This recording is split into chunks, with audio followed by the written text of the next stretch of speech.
Our next guest has spent over 300 hours in space and received the NASA Exceptional Service Medal. Oh my goodness, she never expected a random phone call in college would lead her way to space in 2006. Please welcome former NASA astronaut Joan Higginbotham. Good morning to you, Joan. Good morning to you both. Oh, look at this suit. I'm just in awe this morning. Listen, thank you so much. It's lovely to be here, so thank you for having me. Let's go back to the start then. Yes. You were a college student, you received a random phone call, you never dreamt of going into space. How the hell did that come around? I was in my dorm room one evening and I get a call from a gentleman from the Kennedy Space Center asking me if I wanted to move to Florida to launch space shuttles. And at first I thought it was a joke because I had put in thousands of applications for a job. You know, I'm graduating, I need a job. But I never applied to the Kennedy Space Center. And it turns out they normally came to our campus to interview. They weren't going to do it that year. And so they asked for a resume. So he received my resume. And from that, he called me. What were you studying? Electrical engineering. Right. Yeah. And when you get the call from NASA, I'm assuming you don't go, nah, it can't be. Like, that's a huge honor. I went nah in my head, but I didn't say that verbally It's a prank because call. I thought it was a prank call and I really needed a job. So I'm like, if this is real, I need to follow this through. But I was a little hesitant because just for context, this was 1987. And 1 year earlier, we had the Challenger. And I'm thinking, do I want to work for a company like that, and are they viable? And that was my biggest concern. But the gentleman on the other end was very crafty. He gave me a free trip, all expense paid trip to Florida. I got to see the space shuttle. I got to see a launch pad. I got to see the Kennedy Space Center visitor complex. And I'm like, I'll give it 5 years, and I stayed 20. It's amazing. You went as an electrical engineer, and obviously you studied. Look at you there in your spacesuit. But you didn't have any. You didn't think you were going to be an astronaut. No. So how did it go from Harry, I'm an engineer, coming down to I'm going to go to space? Again, just having someone put in my path. So I had been there about 7 years. I'd done 40 launches or so. And a gentleman that I was working for was doing a special assignment. He said 5 words that would change my life forever. He said, "You'd make a great astronaut." And I took it as a compliment. He took it as an action item. So he thought I was going to apply to be an astronaut. I didn't think I was going to apply, but he kept asking me. So to placate him, I put in an application, fully expecting nothing to happen. And I get a call saying, "Do you want to come down and interview?" And I'm like, yeah. Another punk call. But I went down there. They had 6,000 people apply that year. 120 or so of us interviewed, and they selected 15. And then I wasn't selected, and then I was upset because I wasn't selected. Went back, got more education, went through the process again, and then was selected. Wow. Can I ask you about the badges? Yes, What yes. do all the badges mean? All right, so obviously my name. Yeah. Mach 25, as we're coming back into the atmosphere, we hit Mach 25. So we are traveling 25 times the speed of sound. And this is my mission patch. And so it has all the names of the crew. It has some symbology. We had the first Scandinavian astronaut, so there's a Swedish flag there. The American flag. This is the piece of hardware that we took up. It was a truss because at the time we were still building the International Space Station. So that's where our piece went. So let's talk about that. Yes. Your first mission to space. Because you're going up to the International Space Station, which is still being built, and now we're talking about like decommissioning it and what's going on with that. So tell us about preparing to go to space and then actually going to space, considering you joined a year after the Challenger. Was that not in your head? It wasn't. And to give you further context, I was supposed to fly in 2003, but that's when we had the Columbia accident, and 3 of my classmates were on board.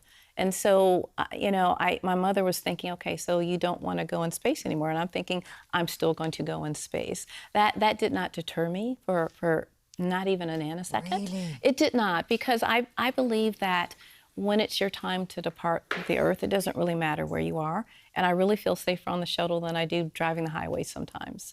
And so we prepared for roughly a year. We trained for our specific mission for 1 year. And my 2003 flight turned into a flight in 2006. And on December 9th, we launched into the night sky to rendezvous with the space station. It's absolutely, it's incredible.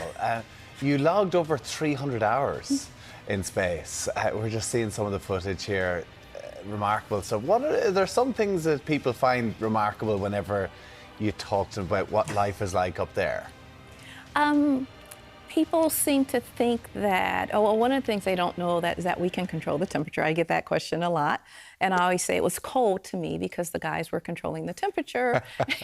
and of course, they run hot, so it was about 68 or 69. I can't believe there's cold. a fight over the heating on the International Space Station. Well, this is if you're just saying you can't exactly open the window when you're in space to let the heat out. But yeah, take off a few jumpers. I don't need to have 75 layers on. Are you serious, Joan? I always had on long sleeves and or a sweater.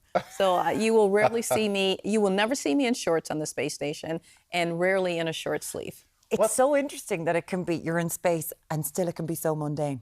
Isn't it? Like that these normal things that happen all the time can happen in space. Absolutely. What sort of speed are you going when you're up there? We are 17,500 miles per hour if you want it in 24,000 kilometers per hour.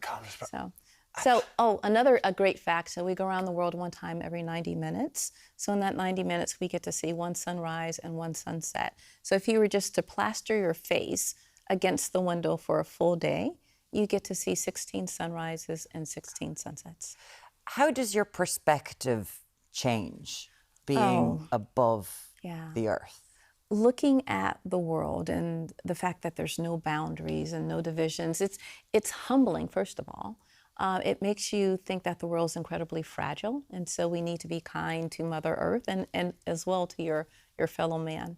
So it really gave me a different perspective, and I just want it to be nicer to everybody. Yeah. I can imagine. You're clearly a huge inspiration to so many people to try and follow your path, and women in particular as well. You talk with Mae Jemison, the first black woman to go into space. You were the third, which is quite remarkable.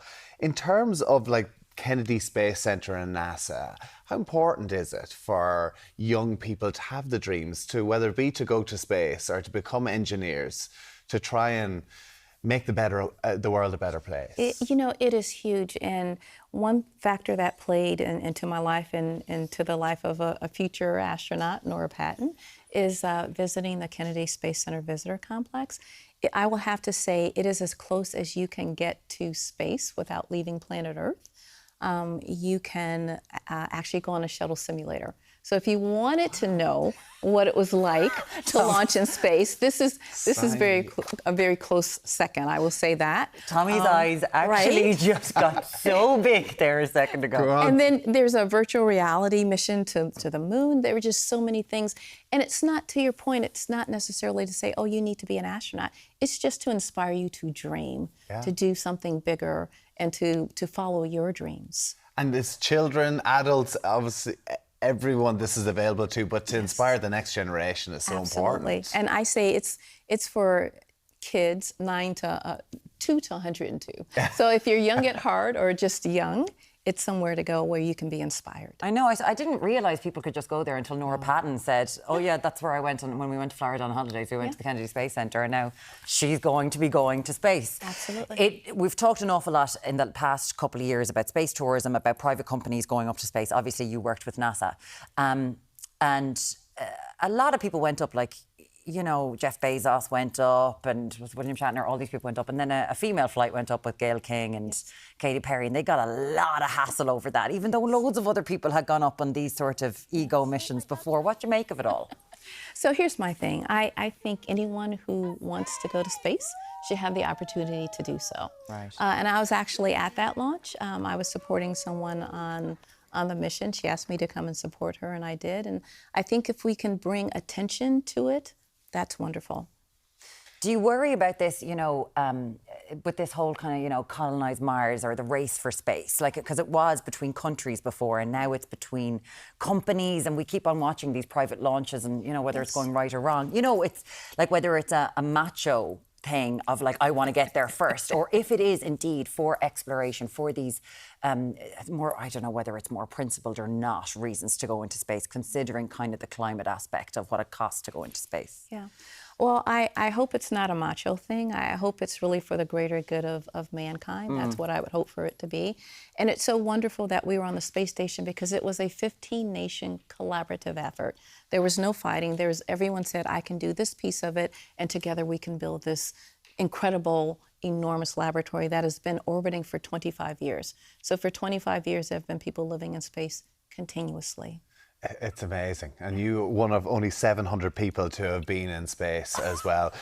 One of probably less numbers to appear in an Alicia Keys music video, though, as an astronaut. Your life, these things sort of just seem to happen, do they? You know, I can't complain. I've had a pretty good life, yes. And I just got me and phone calls. I got a random phone call. They were looking for an astronaut. She really wanted an astronaut to appear the next day in her video. So they flew me out. I did about a half-hour take, and they flew me back home. You're like, yeah, if I'm getting a free flight, I'll go anywhere. I need to stop not answering unknown numbers. Exactly. Really quickly, though, when you've always come back from your space, the first person you've always rung is your mum. Yes. Have to. I did. And a funny story, I said, Mom, I'm back from space. I'm so excited. And she says, oh, I'm happy, honey. She says, but the news media is here. Can I call you back? I go, well, excuse me. You know your priorities. I'm the story now, baby. Move over. Well, listen, I'm definitely going on my holidays to the Kennedy Space Centre Visitor Complex, and I'm going to be getting myself lined up for space very shortly, following Nora Patton, of course. There you go. Jane Higginbotham, thank you so much. Thank you for coming having and me. see us Thanks this for morning. being Joan. Cheers.